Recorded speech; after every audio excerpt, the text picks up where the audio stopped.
Hello everyone, আসসালামু আলাইকুম। This is জাইম Jinia.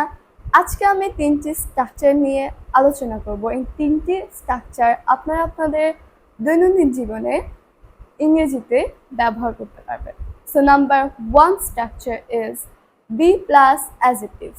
যেমন আমরা বলতে পারি বি কেয়ারফুল, সাবধান হও, বি সেফ, নিরাপদ হও, বি অনেস্ট, সৎ হও, বি কাইন্ড, দয়ালু হও, বি ট্রুথফুল, সত্যবাদী হও, বি মডেস্ট, বিনয়ী হও, বি পাওয়ারফুল, শক্তিশালী হও, বি কনফিডেন্ট, আত্মবিশ্বাসী হও, বি অ্যালার্ট, সতর্ক হও, বি শিওর, নিশ্চিত হও, বি কর্ডিয়াল, আন্তরিক হও।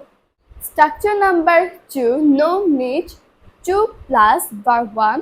যেমন আমরা বলতে পারি নো নিড টু রাইট, লেখার প্রয়োজন নেই। নো নিড টু ক্রাই, কান্না করার প্রয়োজন নেই।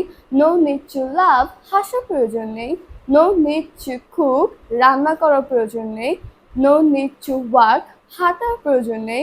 নো নিড টু সিং, গান গাওয়ার প্রয়োজন নেই। নো নিড টু লার্ন, শেখার প্রয়োজন নেই।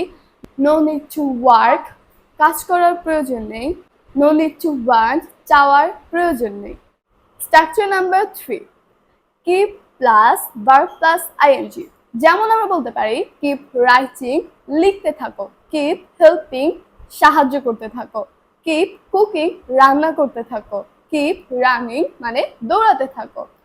কিপ ফাইন্ডিং, খুঁজতে থাকো।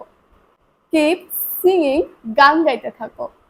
কিপ ক্রাইং, কান্না করতে থাকো। কিপ প্লেইং, খেলতে থাকো। কিপ সেইং, বলতে থাকো। কিপ ড্রয়িং, আঁকতে থাকো। কিপ লার্নিং ইংলিশ, ইংরেজি শিখতে থাকো। কিপ ড্রিঙ্কিং, পান করতে থাকো।